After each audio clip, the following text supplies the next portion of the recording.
Okay, so for a lossy line,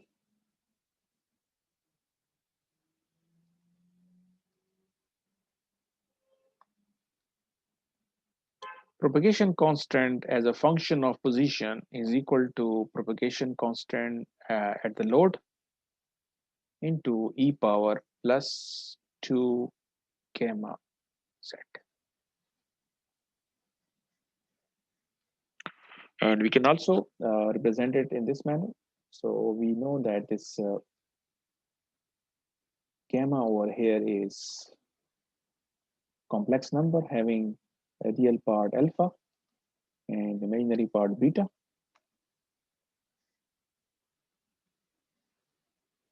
So propagation constant as a function of z is equal to e power 2 alpha z e power plus j 2 beta z.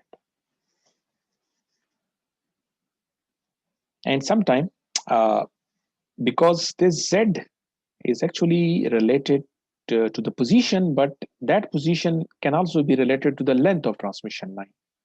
And we can replace z by minus L because of the reason, if I draw that transmission line again, because we represent our axis like this. So at this point, z is equal to 0, and at this point, z is equal to minus L. But we know that length of transmission line can never be negative. So actually, when you are at this point, so at this point, we know that L is equal to 0. It means the length is 0. And when you move towards this direction, so now it means that the length is increasing. Length is increasing.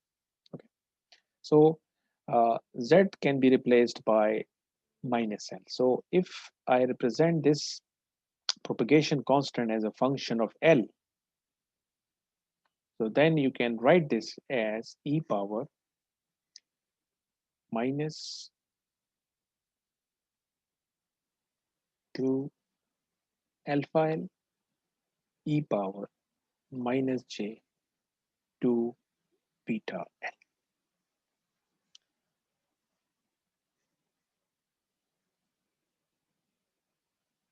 So now we have represented the propagation constant in terms of the length of the transmission line.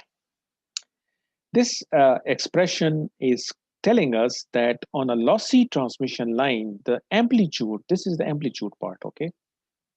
You can see that propagation constant is a complex number, and this term is going to be talking, is going to decide the amplitude or magnitude of the propagation constant, and this term is going to decide the phase of the propagation constant. And because you already know from signal and system course that this function, this represent a decaying function. So it means the magnitude of the reflection coefficient will change as you move on the transmission line. And if you remember, when we were talking about lossless transmission line, so on a lossless transmission line, the magnitude of the reflection coefficient doesn't change. It remains constant. Whether you measure reflection coefficient at the load point or at the middle or at the input, the magnitude part of the reflection coefficient was constant. But now, for a lossy line, the magnitude will not remain constant. The magnitude will keep on changing. At each and every point, the magnitude of the reflection coefficient will be different. And of course, phase is changing. Even for a lossless line, we found that the phase of the reflection coefficient was not constant, it was changing. And in case of lossy line, we get the same behavior, that phase will change depending upon the value of L. Okay.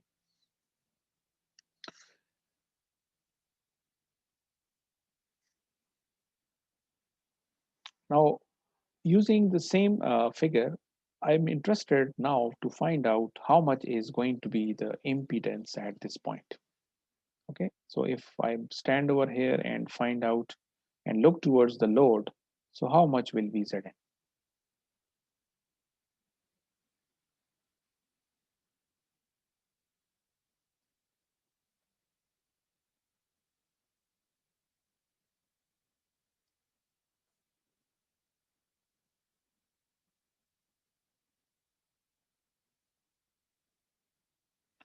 because I want to find out impedance at the input. So I can take the ratio of voltage at this point and divide it by the current at this point, and that ratio will give me Zn. So how I will find out Zn? I need to find out how much is the voltage at Z is equal to minus L, and then divide it how much is the current at this position, which means I have to take Z is equal to minus L, which is this point. Now I have already written the expression of voltage and current in a general manner in the previous session. So just substitute, just replace Z by minus L. So you will get V naught plus e power plus, so e power plus gamma L plus reflection coefficient e power minus gamma L. This is the voltage, and then you write down the expression for the current at Z equal to minus L.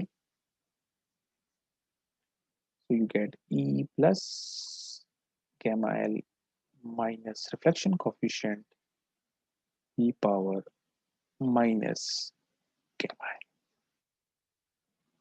So wherever you are seeing this L, what I have done is I have replaced Z by minus L. Okay. So in the general form of voltage, you have minus gamma Z. So minus gamma Z become plus gamma L. Okay. Now you can simplify this expression. This will cancel out. So Z in, this Z naught can be shifted to the numerator. And then what you can do is you can take E plus gamma L as common in the numerator, and similarly you can also take E plus gamma L as common in the denominator, and these common terms will cancel out, and what will be left, so you get 1 plus gamma, because you have taken this as common, so this will become e power minus 2 gamma L.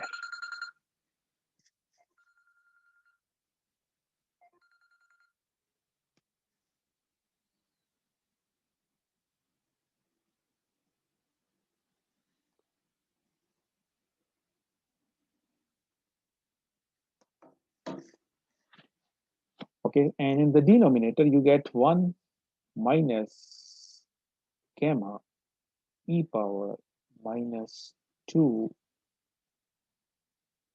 gamma into y.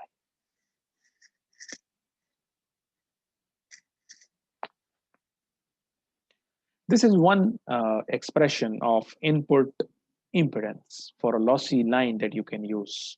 Okay, but there is an alternate form, and that alternate form can be derived by replacing this gamma. So we already know that the gamma that I'm using over here, it is the reflection coefficient at this point, that is at the load point. And we know that reflection coefficient at load point is simply equal to ZL minus Z naught ZL plus Z. So what you can do in this representation, you can replace this gamma and this gamma by this result. And then of course you have to take LCM ZL plus Z naught. You can take as LCM, and then you can simplify it. And this function, exponential function, can always be represented in terms of sine and cosine, and sine and cosine can then be represented in terms of tangent function. So what I will suggest is you can represent this in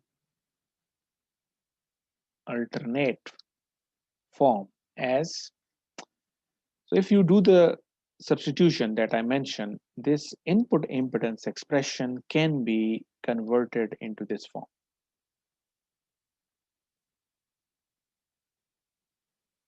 ZL plus Z naught and you will get tangent hyperbolic gamma L, and in the denominator you should get Z naught plus ZL tangent hyperbolic gamma L. This is an alternate form. So one possibility is you can use this one, and other possibility is you can also make use of this expression to find out how much is the input impedance at the input of our terminated lossy line. Now let's make a comparison so that you can get a bigger picture. When we consider an ideal line, so Z naught beta. So this is a lossless line, and when it was terminated with some load, and we do the same analysis, the input impedance for this was, so there were two expressions as well. So we derive these expressions. Z naught 1 plus gamma e power minus j 2 beta z divided by 1 minus gamma e power minus j 2 beta z. And we also derive this alternate form Z naught ZL plus j Z naught tangent beta L divided by Z naught plus j ZL tangent beta L. This was for a lossless transmission line. So this first one, this is for a lossless line. And if you go back, this expression is for a lossy line, and you can now compare them together. So they are almost similar. Zn is Z naught 1 plus gamma e power minus 2 gamma L. Whereas in this case, we get 1 plus gamma e power minus j 2 beta z. Because for this case, we know that alpha is 0. And similarly, if you look at this expression for a lossy line, you have ZL plus JZ naught tangent beta L in the numerator. But for a lossy line, you have ZL plus Z naught tangent hyperbolic gamma L. So you can see that we are having gamma over here and we are having beta, only beta over here because of this reason. Okay. For a lossy line, this alpha is not equal to 0. Because of that, you can see the corresponding changes in the expression of the impedance equation. So this is something which you need to understand, that when you are analyzing a lossless transmission line, which equations you are going to use, and when you are analyzing a lossy transmission line, so which equations you are going to use. And also you need to understand that how we derive these expressions. Okay, you don't need to remember them. You can always derive them as I have done in this particular lecture. So this is the comparison of lossless terminated line and lossy terminated line. Now, for a lossless transmission line, if I'm interested in finding out how much power is transferred to the load,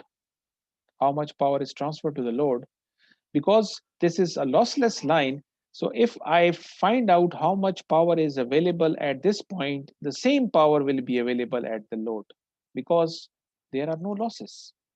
So if I find the input power, if I find out the expression of input power, this is going to be the same as output power or load power because there are no losses.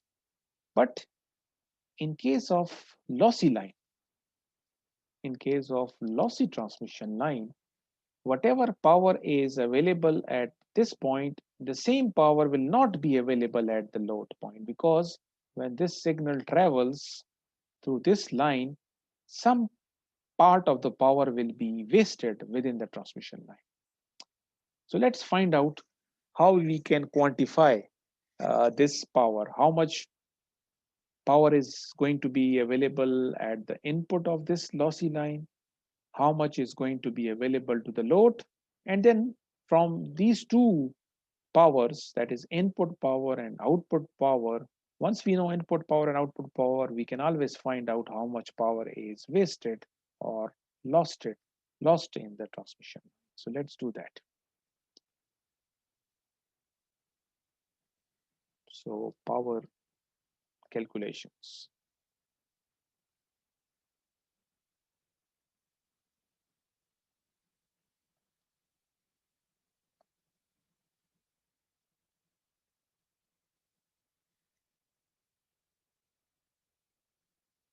So first I will find out power delivered to the input of this line.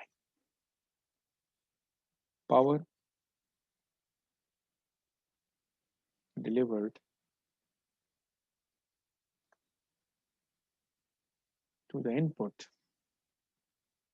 of the terminated line. That is at Z is equal to minus L. Because I'm interested in finding out power at this point, so it means Z is equal to minus L. So I can make use of the general expression of power, that is Pn. So let me let me use this symbol for input power. So Pn is equal to 1 by 2 real part of how much is the voltage at input. So that is voltage must be equal to voltage at Z equal to minus L multiplied by how much is the current at that point, that is at Z equal to minus L, and we have to take the conjugate of the current.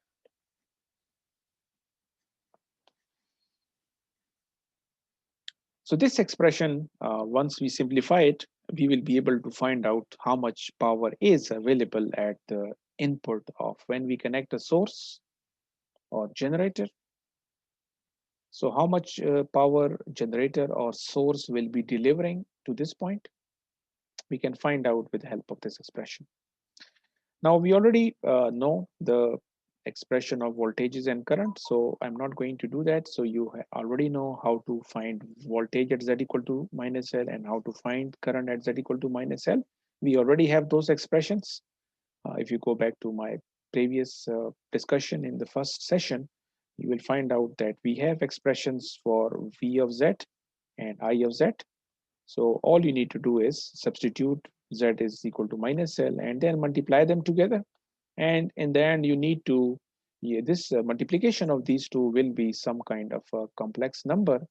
So because we are talking about active or real power, so you need to take the real part of this complex number. So I'm just going to write the answer, and I suggest that you do this on your own. This is not a very complicated thing. You will be able to do it. So the final expression that you will get will be V naught plus magnitude square divided by 2Z naught into 1 minus gamma L magnitude square into e raised to power 2 alpha L.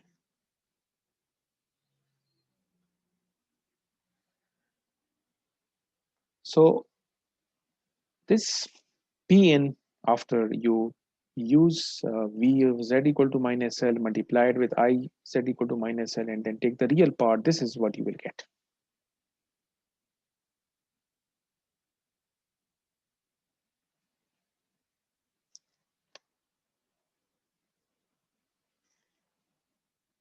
Now, how much power is going to be delivered to the load? How we are going to find that? So power delivered to the load, that is at Z equal to 0, because in our case,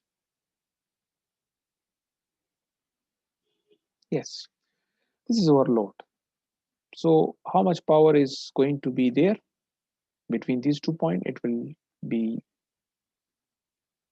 this position is z equal to 0. So all we need to find out how much is the voltage at this point and how much is the current at this point. So using the same general expression, this one. So for this particular case, you will say power delivered to, let's call it load, it must be equal to 1 by 2 real part of voltage at z equal to 0 multiplied with z current at z equal to 0, and we need to take its conjugate. So this is the same idea. Okay, previously we were using z equal to minus L, and now we are using z equal to 0. So all you need to do is substitute z equal to 0 in the general expression of voltages and current, multiply these two expressions, and then finally take the real part. So this will simplify to V naught magnitude square divided by 2z naught into 1 minus gamma magnitude square. So this is the expression that you can use to find out how much power is going to be delivered to the load on a lossy transmission line. Now, one thing that you need to identify is, in case of input power expression, the reflection coefficient that you are going to use is gamma L. Gamma is a function of L. In case of power delivered to the load, you can see we are simply representing it with gamma. And I have clearly pointed out this before, said gamma is the same thing as gamma of 0. So by default, gamma will always mean gamma which is computed or calculated at z equal to 0. And in our case, z is equal to 0 will always mean load position. Okay. So you should not confuse this thing that this gamma L and this gamma is the same thing. They are not the same thing. This gamma is the gamma at this position, and this gamma L is the reflection coefficient at this position. So if you are standing over here, you are going to get the reflection coefficient gamma L. And if you are at this point, this is going to be gamma. Okay. So once we know the general expression that this is the power which is available at the input, and this is the power which is available to the load. So now we have a very simple situation that we know P in, we know P load. So in case of lossless line, we know that power delivered to the load is the same as power available at the input. But now we are dealing with a lossy line. So in that case, the load power will always be less than input power. Load power will always be less than input power because some of the power is going to be wasted. So if I'm interested in finding out how much power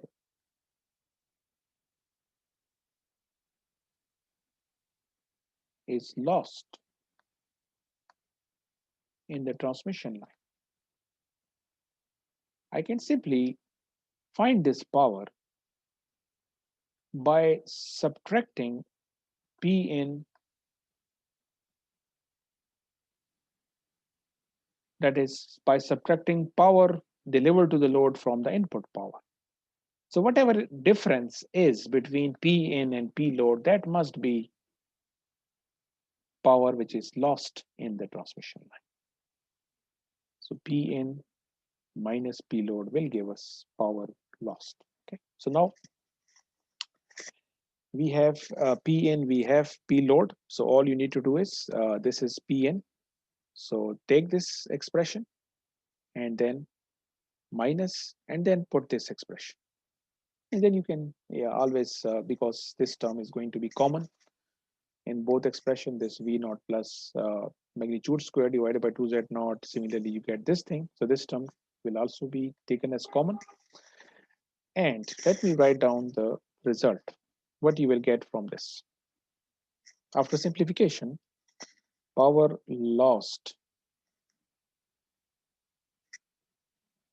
will be equal to v naught plus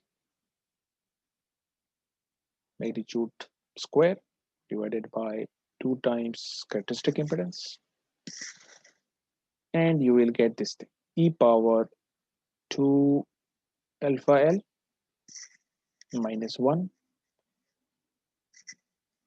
plus gamma square 1 minus e power minus 2 alpha L.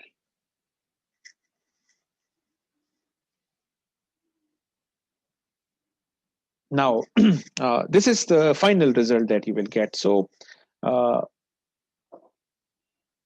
you people can always simplify this, but let me give you some guidelines how you will arrive at this expression.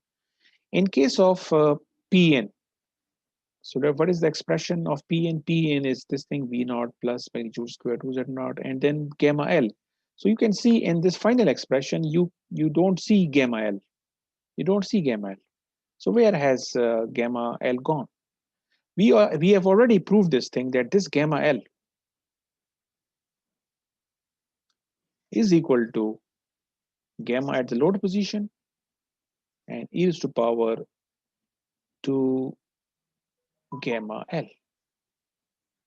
Today I proved this expression. So what you need to do is, in place of gamma L, you can use this thing. So you can see you get gamma. In load case, you already have gamma. So now you can see that this gamma is there in this expression. Okay.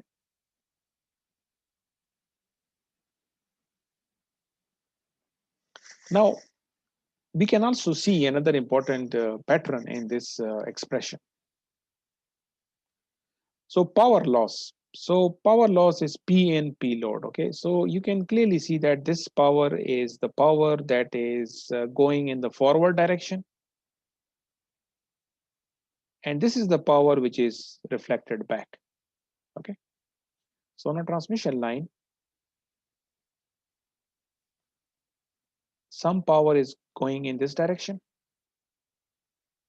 and some power is going in this direction after reflection from the load.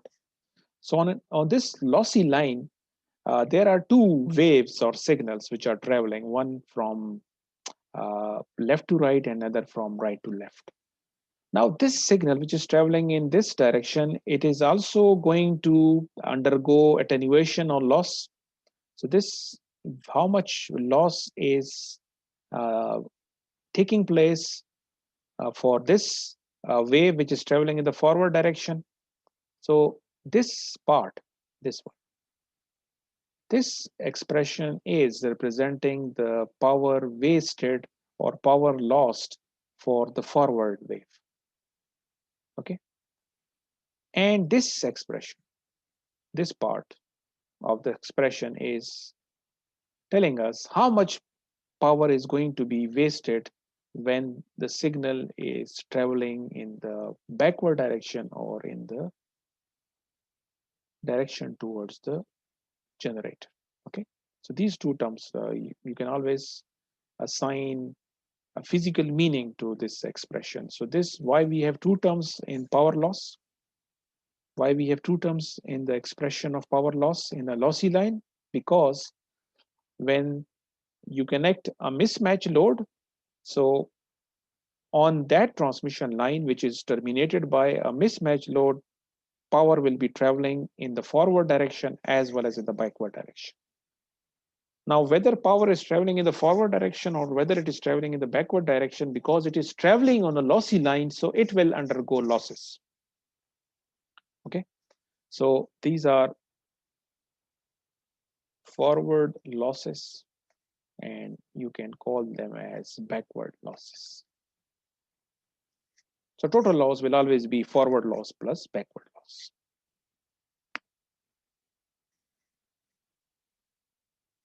Any questions so far? No, sir. Okay.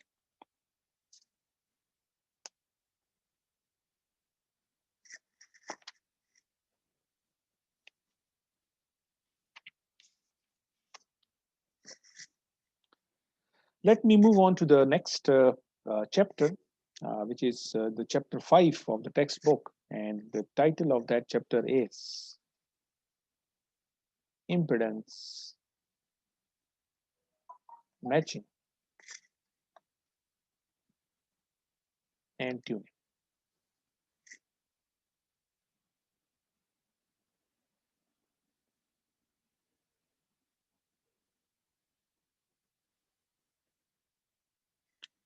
So we have already talked about this concept of microwave engineering, that whenever you design a microwave circuit, so you will come across a problem, and that problem is known as impedance mismatching problem. And as a microwave engineer, we will never design a circuit which is having this problem of impedance mismatching, because impedance mismatching represent a wastage of power. You don't want that power from the source or transmitter is wasted. Your goal is to ensure that whatever power is generated by the source, it should reach to its destination, and that destination is of course load. So in order to find a solution, so it will not be possible always that you design a circuit and it is completely matched to the load. So in a general situation, your circuit will not be matched to the load. So in that case, you have to design a circuit that will solve the problem. So you will design an impedance matching circuit that will ensure that your system or your circuit is matched to the load. And in this chapter, we are going to talk about what are possible impedance matching circuits. And we will find that there are a number of options available to you as a microwave engineer. So there are uh, maybe circuit number one, circuit number two, circuit number three. So you have options, you have multiple options to design an impedance matching circuit. But as you know, every circuit will have its own advantages and disadvantages. So as a microwave engineer, you should be aware of that if you select a particular impedance matching circuit, it will have some problems, it will have some limitations. So to solve a particular problem, you have to select a proper impedance matching circuit. So not every you cannot use same impedance matching circuit in all situations. Okay, so depending upon the problem and application, you have to find out which particular impedance matching circuit is suitable for this case. Okay, also you also need to understand this point that in some cases, no matter what you do, your circuit will not is not going to be matched even if you use an impedance matching circuit. So we will also talk about what is the necessary requirement that your mismatched load will be matched. Okay, so you cannot always think that if this is an impedance mismatching problem, so I will be able to find its solution. There will be possibility. There is a possibility that you are looking at a problem where the solution doesn't exist. So this is also important. So let me go through this whole concepts one by one.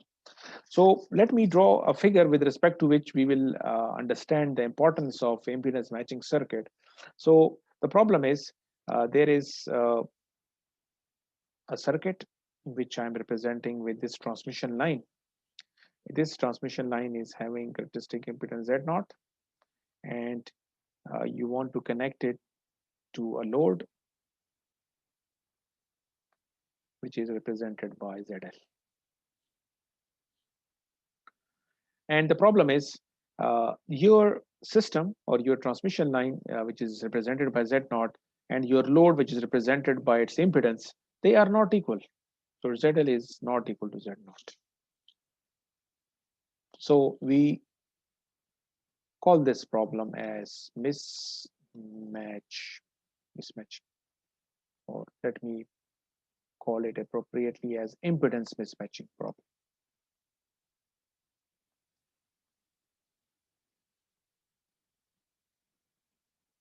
And what is the effect of this on your circuit?